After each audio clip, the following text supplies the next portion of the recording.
0,2 mol alkani to'liq yonishi uchun o'zining massasidan 9,6 gram ko'p kislorod sarflangan bo'lsa, alkanni toping debdi.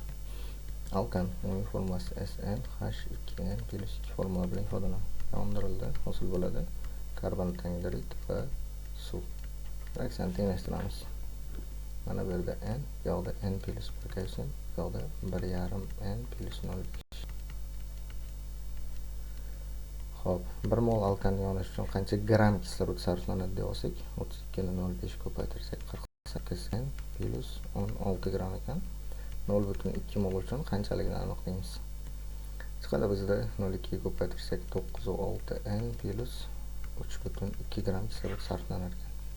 Xo'p, lekin shartida aytyapti, alkanni massasidan 9,6 gram ko'p kislorod sarflangan bo'ladi deb. Ya'ni mana bu 9,6 n + 3,2 miz teng bo'ladi alkan hamda 9,6 + 9,6 gram kislorod. Alkanning massasi 1 molniki normal alkan bo'lgani uchun 14 n + 2, 0,2 molniki 0,2 qavs ochilgan 14 n + 2 ga teng bo'ladi. Xo'p, unga 9,6 gram ko'p kislorod sarflangan degan uchun ikkalasi bir-biriga tenglashtirib olamiz. Tenglamani ishlaymiz. 9,6 n + 3,2 teng bo'ladi 2,8 n + 0,4 + 96. Mana bu qismi 10 ga teng bo'ladi. 9,6 dan 2,8 ni ayirib olamiz. 6,8 n barobar 10 dan 3,2 ni ayirib olsak, yana 6,8 n barobar 1 ga teng.